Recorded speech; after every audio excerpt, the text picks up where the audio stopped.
Ya, Bapak Ibu Saudara, Shalom dan damai di hati. Apa kabar saat ini? Nah, kami sangat senang boleh bertemu dengan Bapak Ibu Saudara melalui channel YouTube kami Eki and Tuti. Eki and Tuti tapi Pak Sunya ada di belakang layar. Oke, Ya. selalu. Ya Bapak Ibu Saudara yang dikasihi dan diberkati oleh Tuhan, khusus pada bagian ini kita akan bersama membahas pertanyaan MTPJ di sepanjang minggu berjalan. Namun sebelumnya mari kita berdoa. Tuhan Yesus yang baik, kami mengucap syukur karena atas kasih dan kebaikan Tuhan kami ada dan menikmati kehidupan yang penuh dengan sukacita sampai hari ini. Kami tahu Tuhan banyak kali kami merasakan sakit, kami menghadapi tantangan dan pergumulan, tetapi sukacita kami selalu melimpah karena kami tahu Tuhan tidak pernah meninggalkan kami.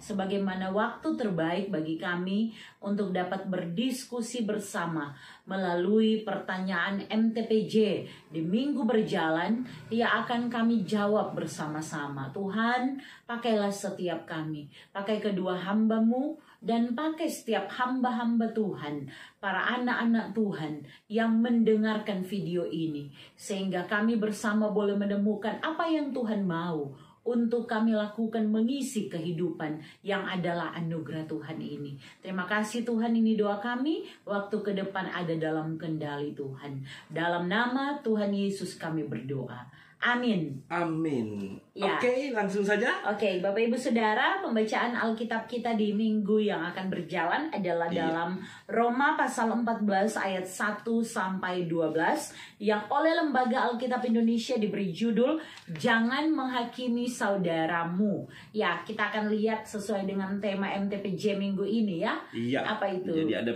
pertanyaan untuk kita diskusi. Di sini ada dua pertanyaan. Tapi tema saja. MTPJ-nya apa dulu? Tema MTPJ-nya jangan menghakimi. Oke, ya. singkat ya, hanya jangan menghakimi. Lagi dua kata, jangan menghakimi. Oke, mari kita lihat pertanyaannya. Pertanyaan yang pertama, apa pemahaman saudara tentang keberagaman adalah anugerah dalam persekutuan jemaat untuk tidak saling menghakimi, juga dalam kehidupan bermasyarakat berdasarkan Roma 14 ayat 1 sampai 12. Oke, ya karena ditanya pendapat saudara, maka izinkan saya untuk coba menjawab sambil Bapak Ibu Saudara mengikuti ya.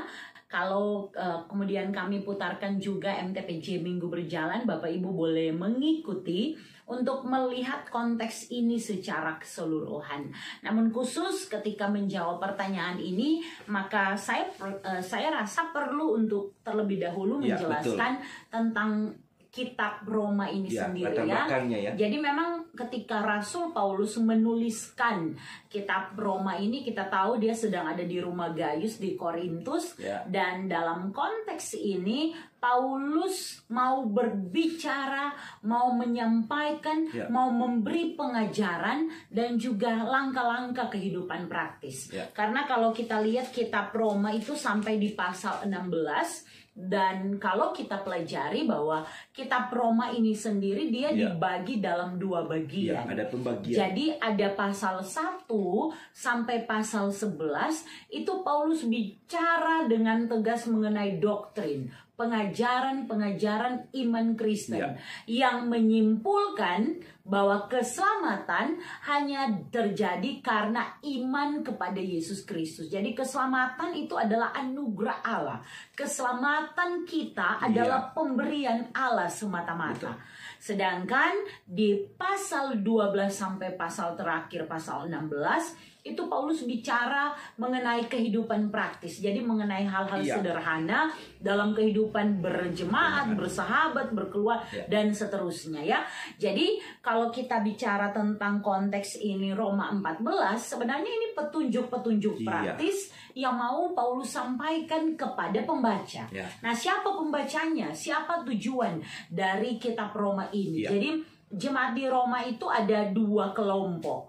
Yang pertama adalah orang Kristen Yahudi yang memang sangat taat dengan hukum Taurat. Iya. Mereka begitu konsisten untuk melaksanakan perintah dan ketetapan dalam hukum Taurat. Sebaliknya yang kedua itu adalah orang-orang Kristen non-Yahudi. Iya. Yang kadangkala mereka tidak lagi terlalu taat atau tidak lagi terlalu mesti iko dengan hukum Taurat. Nah, itu dapat dilihat dalam konteks ini. Jadi di konteks ini kan sebenarnya ada dua hal yang coba mereka perdebatkan. Dan ini sudah terlihat keberagamannya ya. Ya, dengan dua perbedaan ini. Itu.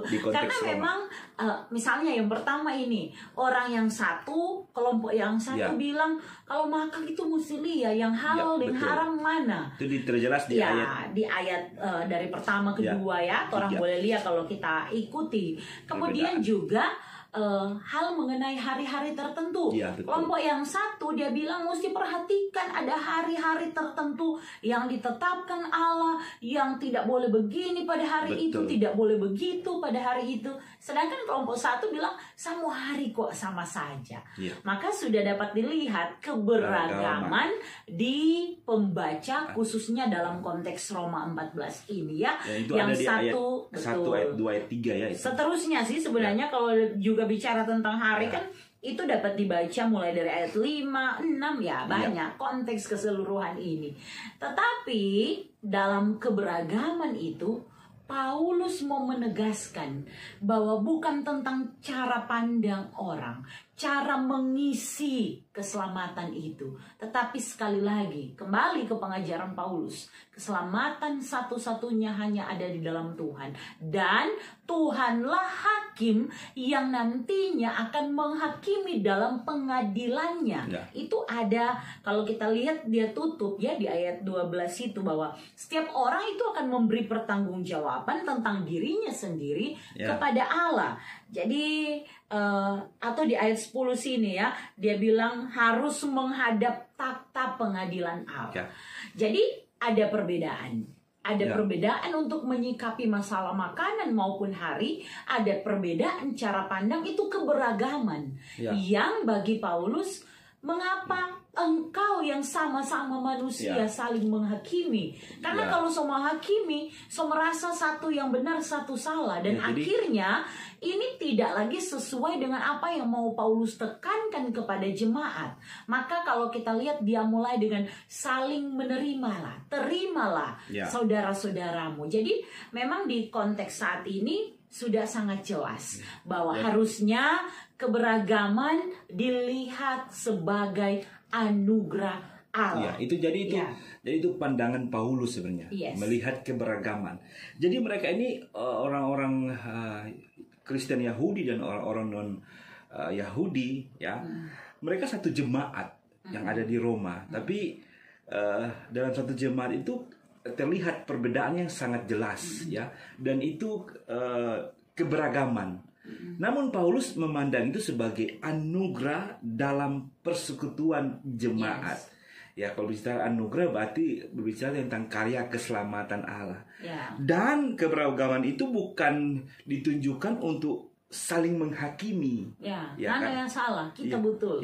Betul. Jadi anggap orang Kristen Yahudi yang paling benar, orang non Yahudi salah menganggap seperti itu. Dan Paulus menegaskan bahwa keberagaman itu adalah satu anugerah dalam persekutuan jemaat. Jadi tidak perlu saling menghakimi satu dengan yang lain. Karena jelas di ayat 12 apa dikatakan? Jadi kalau di ayat 12, demikianlah setiap orang di antara kita akan memberi pertanggungan jawab tentang dirinya sendiri kepada Allah. Jadi pertanggungjawabnya sendiri. Jadi tidak perlu menghakimi, kita yang benar, kita yang salah. Apalagi mau anggap bahwa karena dorang tidak selamat, keselamatan kita orang Yahudi dan kita diselamatkan karena kita taat melakukan semua hukum Taurat. Seolah-olah bahwa keselamatan bisa dicapai karena perbuatan baiknya, karena ketaatannya untuk tidak makan ini itu, karena ketaatannya pada hari-hari tertentu, dan karena itu yang selamat kita. Ngoni yang mengabaikan ketentuan hari, ngoni yang makan makanan sesuka hati bukan seperti aturan dalam hukum Taurat, yang ngoni tidak selamat. Nah, dan pada akhirnya juga ini kan dalam persekutuan jemaat ini dia melebar, meluas, ya dalam konteks kehidupan bermasyarakat, ya berdasarkan jadi Roma 14. Hal-hal itu terbawa dalam kehidupan bermasyarakat. Kita tahu di Kekaisaran Roma begitu banyak,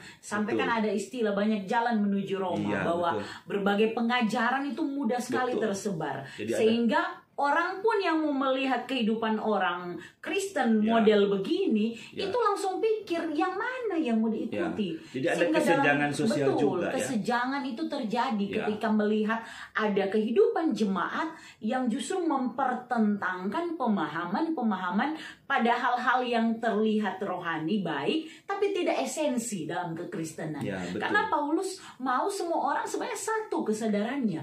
Kita ini adalah hamba-hamba Tuhan. Kita ini Tuhan kita itu adalah Bapa di sorga, yang itu disinggung dari ayat 4. Kemudian bahwa Kristus itu ayat 9 itu telah mati dan hidup kembali supaya ia menjadi Tuhan baik antara orang mati maupun atas orang-orang hidup, dan seterusnya Jadi jelas sekali sebenarnya apa yang mau disampaikan melalui bacaan. Pertanyaan pertama, jangan keberagaman itu dipandang sebagai anugerah dalam persekutuan jemaat. Artinya jangan saling menghakimi satu dengan lain. Hendaklah dipandang. Dan ini jangan sampai dari gereja, dari persekutuan jemaat kemudian meluas ke masyarakat. Akhirnya kita tidak jadi berkat, tidak jadi teladan, itu tidak konteks jadi bacaan itu konteks bacaan berdasarkan Roma 14 ayat 1 sampai 12. Oke, kita lanjut kepada pertanyaan yang kedua. Bagaimana seharusnya sikap gereja atau peran gereja dalam mengatasi sikap saling menghakimi dalam kehidupan berjemaat dan bermasyarakat? Kalau bicara tentang sikap gereja, mungkin ini lebih ke konteksnya kita hari ini dan di tempat kita masing-masing. Jadi Bapak Ibu Saudara yang diberkati oleh Tuhan, kalau kita lihat gereja, maka kita tidak bicara ini bangunan, tetapi kita bicara tentang orang-orang di dalam gereja. Jadi kita semua sebagai gereja, ketika kita mau melaksanakan suatu tugas panggilan kita sebagai gereja, kita tahu dulu bahwa dasarnya itu pada kasih Tuhan, anugerah Tuhan. Keselamatan adalah anugerah Tuhan, kasih Tuhan yang menyelamatkan, maka kita hidup di dalamnya. Sehingga ketika kita tahu namanya manusia, bicara orang tuh ini gereja, satu orang bertemu satu orang lain, dua kepala bertemu saja, so pasti ada perbedaan. Suami istri saja bisa cekcok. Bagaimana sekarang satu keluarga? Bagaimana satu kolom? Bagaimana satu jemaat? Bagaimana kehidupan satu negara Jadi pasti perbedaan itu hal yang akan biasa ditemukan. Sehingga ketika kita gereja terpanggil di tengah-tengah keberagaman, beda cara pandang, beda cara pikir, beda melihat. Entar orang cuma baca Alkitab, punya penafsiran-penafsiran yang berbeda toh. Apalagi kita konteks Indonesia ini ada 5 agama. 6 6 agama Dan itu sudah berbeda suku beda budaya, beda bahasa. Di Manado saja sudah ada beberapa perbedaan budaya, suku, bahasa, banyak Dan itu perbedaan Di keberagaman. Bicara tentang keberagaman. Nah, bagaimana sikap seharusnya gereja ini bersikap dan peran gereja. Kemarin di pertanyaan MTPJ, kalau kita melihat ada sedikit singgung tentang fungsi gereja peran gereja ada 3 diakonia, koinonia, dan marturia. Melayani, bersekutu, melayani, dan bersaksi. Ini berbicara tentang peran gereja. Nah, bagaimana mengatasi supaya tidak terjadi saling menghakimi dengan gap-gap ini, dengan perbedaan-perbedaan yang ada dalam kehidupan berjemaat. Karena baru 3 tugas panggilan gereja ini saja, misalnya dalam kehidupan dalam panggilan berdiakonia, dia pantas, dia itu saja bisa ada perbedaan. Mau lihat itu, kemudian bagaimana bersaksi, bentuk kesaksian seperti apa yang mau dituju. Orang pasti punya pandangan yang berbeda. Begitupun dalam persekutuan kita tahu misalnya di Bipra saja ada komisi dan sebagainya, bisa saja ada perselisihan, tetapi Kembali lagi, gereja itu didasari dalam kasih Kristus.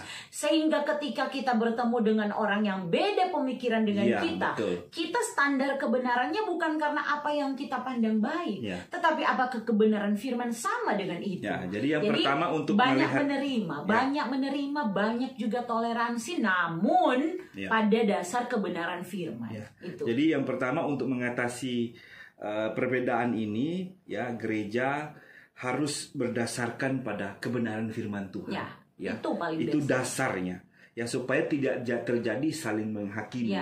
Sudah jelas dalam konteks bacaan kita Roma 14:12 jangan menghakimi. Jadi dasarnya firman Tuhan. Itu tercatat dalam firman Tuhan. Sehingga kadang-kala kalaupun orang kasih masukan, kita harus lihat masukannya itu apa.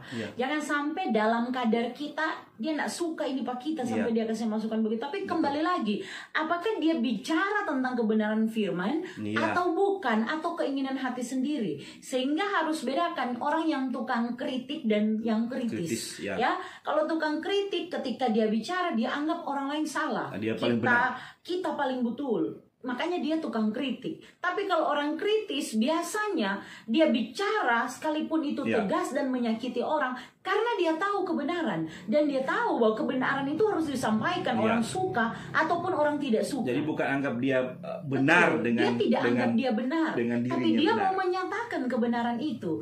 Nah, untuk dapat menerima itu kita perlu berbesar hati sebagai gereja, bahwa dalam pengajaran, bahwa dalam kehidupan kita butuh orang lain sebagai komunitas. Kita butuh orang lain sebagai organisasi. Maka ketika kita butuh orang lain, ada kalanya torang pe usul tidak diterima biasa. Ada kalanya torang pe usul yang dipakai tidak usah menyombongkan diri. Inilah fungsi keberagaman dalam gereja. Ada yang berfungsi dalam gereja sebagai mata, ada yang berfungsi sebagai tangan. Perbedaan-perbedaan itu terima sebagai anugerah. Itu harus diwujudkan atas dasar kasih. Betul. Kasih Tuhan. Makanya Paulus di situ mengatakan adalah keberagaman itu adalah anugerah dalam persekutuan. Jadi anugerah. Jadi itu kasih karunia Tuhan. Dan kita harus menyadari bahwa kehidupan kita ini harus saling mengasihi satu dengan yang lain. Mau bikin apa? Itu untuk menghindari orang di dunia ini kan dalam kehidupan yang sangat sementara ini, orang keluarga dalam Tuhan, rekan-rekan kita, apalagi seiman kita di dalam gereja Tuhan. Maka memang sekalipun ada konflik, ingat baik-baik, dasar kebenarannya firman Tuhan. Kemudian kekuatan kita adalah kasih. Nggak apa-apa. Saya di sidang majelis kadangkala juga bikin orang mungkin orang tidak nyaman ketika harus bicara tentang kebenaran. Tapi tidak apa-apa, setelah itu tegur biasa, bikin biasa. Karena ketika ada perbedaan, saling menerima. Saya tidak apa-apa kalau orang marah atau apa, tidak apa-apa. Karena mau juga untuk merubah diri. Jadi berbesar hati ketika ditegur, kemudian juga mau menyatakan kebenaran. Karena kadang-kala ini cari aman dan tidak mau bicara tentang kebenaran. Dan hati-hati dalam keberagaman, kita yang tahu memperlengkapi yang tidak tahu, kita yang tidak tahu juga bisa belajar dari yang tahu, supaya gereja itu makin besar, makin bertumbuh. Supaya ini dalam konteks berjemaat, supaya peran gereja, diakonia dan koinonia itu bersekutu dan lain dapat diwujudkan dengan menghindari gap itu perbedaan dan tidak saling menghakimi, hidup dalam dasar kebenaran firman Tuhan dan diwujudkan dengan kasih Kristus bagi sesama. Jadi itu dalam konteks berjemaat. Lebih luas lagi bermasyarakat. Tentunya ini peran gereja lagi Tadi kita lihat marturia, karena ini kan berbicara bagaimana sikap gereja atau peran gereja untuk menyaksikan tentang kasih Kristus kepada dunia. Paling pertama adalah orang di luar sana itu kadangkala mereka tuh tidak tahu kita ini Kristen atau tidak, dan tidak pusing juga mau Kristen atau apa Tetapi sadar atau tidak, sebagai anak-anak Tuhan, kita itu sebagai display, pajangan, yang setiap orang lihat pajangan itu, display itu, mereka sedang melihat tentang kasih Tuhan. Sehingga kehadiran kita itu mendatangkan damai sejahtera. Kehadiran kita itu mempersatukan. Kehadiran kita itu memberi dampak dan manfaat bagi masyarakat. Orang dalam torang keterbatasan apa yang orang buat, kesaksian itu bukan berarti kita ini paling benar karena kita Kristen dan kita dibenarkan, mau salah lihat orang, tetapi kita tahu kita dibenarkan dalam iman kepada Kristus, namun kita mewujudkan itu bukan dengan menghakimi orang lain salah, tetapi justru menjadi berkat. Ya, apalagi dalam konteks Indonesia ya. Ini kan berbicara bermasyarakat, apalagi ini kita akan sebentar lagi akan merayakan HUT Republik Indonesia yang ke-77 ya. Di tahun 2022. Ya, dalam konteks Indonesia sensitif kalau kita berbicara tentang keberagaman beragama ya. Ada 6 agama ya, apalagi yang sering banyak yang sudah viral-viral antara Islam dan Kristen. Dan itu sudah beberapa kali terjadi persoalan. Tapi bersyukur dalam konteks Indonesia lebih detailnya di Manado ya, toleransinya bagus ya, Islam dan Kristen juga agama-agama lain saling itu menghargai, luar biasa. Ya, saling menghormati. Ya, ini pastinya diwujudkan dengan kasih Kristus ya, menyadari. Kita bisa lihat ya kalau acara-acara orang Kristen yang jaga saudara-saudara kita dari Muslim. Sebaliknya orang Kristen juga jangan sampai malas ya, kita lakukan apa yang bisa ya, ketika ada hari raya saudara-saudara kita yang Muslim ya, kita juga ikut ya menjaga keamanan dan sebagainya. Jadi mungkin bisa juga yang di mayoritas, di tempat minor ya, kita harus saling menghargai, saling menghormati ya. Kan semua ya sudah pada aturannya. Jadi kita bagaimana cara kita aja untuk mengaplikasikan ya. Kalau dalam pandangan kekristenan tentunya berdasarnya firman Tuhan dan kasih itu, dan itu diwujudkan bukan hanya secara internal berjemaat dalam konteks berjemaat, tapi itu cakupannya harus lebih luas lah ya. Bermasyarakat. Gereja terpanggil untuk keluar, menjadi garam dan terang di tengah-tengah dunia. Dan jadi dunia berkat. Ini itu dipenuhi oleh orang-orang yang bukan cuma satu suku, bukan cuma satu bangsa, bukan cuma juga dunia ini bukan cuma orang-orang yang satu agama, satu keyakinan. Betul. Gereja terpanggil dalam kehidupan bermasyarakat, khususnya di bumi Indonesia. Ya, cukup ya. Mungkin rasanya. Itu nanti Bapak Ibu Saudara bisa lihat referensi yang lain ya ini. Referensi dari kita berdua yang apa yang sudah kita bagikan ya. Semoga juga memberkati ya, bermanfaat ya untuk apa ya, menjadi referensi. Dan juga jangan lupa untuk kemudian melihat ketika kami bahas teks ini di renungan MTPJ kami, supaya kemudian secara lengkapnya bisa dilihat dari latar belakang, kemudian dari isi sampai pada implikasinya. Karena memang kami selalu memisahkannya supaya menjadi bahan, salah satu dari sekian banyak bahan yang didapat di media YouTube maupun buku-buku renungan ya. Apalagi jadi kan ini, boleh lihat. Ya, apalagi ini kan cuma 2 pertanyaan. Betul. Jadi dibatasi dengan 2 pertanyaan. Kalau renungan MTPJ kan kita melihat keseluruhan dari ayat per ayat ya, berdasarkan pesan teks biasanya ya dalam renungan MTPJ kami. Oke, mungkin itu saja mungkin yang itu saja yang dapat kami bagikan Bapak Ibu Saudara, dan menjawab 2 pertanyaan MTPJ di minggu berjalan. Akhirnya tentunya kami mohon maaf kalau ada hal-hal yang salah diucapkan, karena ini memang spontan. Kalau semua tidur, tapi spontan juga kita pelajari. Karena kami memang biasanya buat setelah sudah susun juga MTPJ-nya. Jadi memang sudah dipelajari, tapi secara spontan karena tanggal itu banyak kali sobat cerita, akhirnya mungkin tidak jelas ya kalau sobat tumpang tindih ini suara. Namun kami selalu berdoa Bapak Ibu Saudara bahwa dimanapun Bapak Ibu Saudara dalam mempersiapkan pelayanan dan tugas panggilan, selalu ada dalam berkat-berkat Tuhan. Tuhan akan terus berkati, mampukan, dan terus bertumbuh dengan selalu membaca dan merenungkan firman. Akhirnya Eki, Tuti mau undur diri dulu Bapak Ibu Saudara. Tuhan Yesus memberkati dan shalom. Damai di hati. Damai di hati. Shalom. Ya.